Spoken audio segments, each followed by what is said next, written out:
Breaking చూస్తున్నాం. తిరుమల లడ్డు కల్తీ ఘటనకు సంబంధించి సుప్రీంకోర్టు కీలక తీర్పు వెలువరించింది. 5 సభ్యులతో స్వతంత్ర దర్యాప్తుకు ఆదేశాలు జారీ చేసింది. సిట్లో సిబిఐ నుంచి 2 అధికారులు, ప్రభుత్వం నుంచి 2 పోలీస్ అధికారులు, FSSAI నుంచి ఒక సీనియర్ అధికారి ఉండాలని తెలిపింది. సిట్ దర్యాప్తును సిబిఐ డైరెక్టర్ పర్యవేక్షిస్తారని స్పష్టం చేసింది. సుప్రీంకోర్టు తీర్పుపై ఎక్స్ వేదికగా సీఎం చంద్రబాబు స్పందించారు. సుప్రీం తీర్పును స్వాగతిస్తున్నట్లు చెప్పారు. సత్యమేవ జయతే, ఓం నమః శివాయ అంటూ ట్వీట్ చేశారు.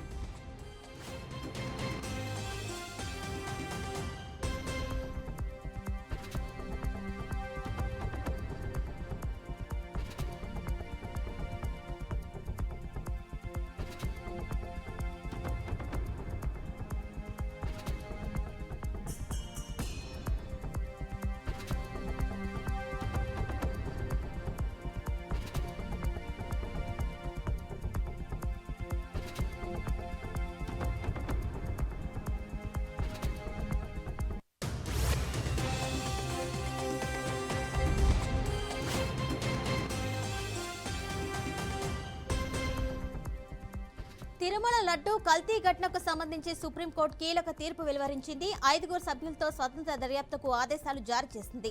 సిట్లో సిబిఐ నుంచి 2 అధికారులు, ప్రభుత్వం నుంచి 2 పోలీస్ అధికారులు, FSSAI నుంచి ఒక సీనియర్ అధికారి ఉండాలని తెలిపింది. సిట్ దర్యాప్తును సిబిఐ డైరెక్టర్ పర్యవేక్షిస్తారని స్పష్టం చేసింది. సుప్రీంకోర్టు తీర్పుపై ఎక్స్ వేదికగా సీఎం చంద్రబాబు స్పందించారు. సుప్రీం తీర్పును స్వాగతిస్తున్నట్లు చెప్పారు. సత్యమేవ జయతే, ఓం నమః శివాయ అంటూ ట్వీట్ చేశారు.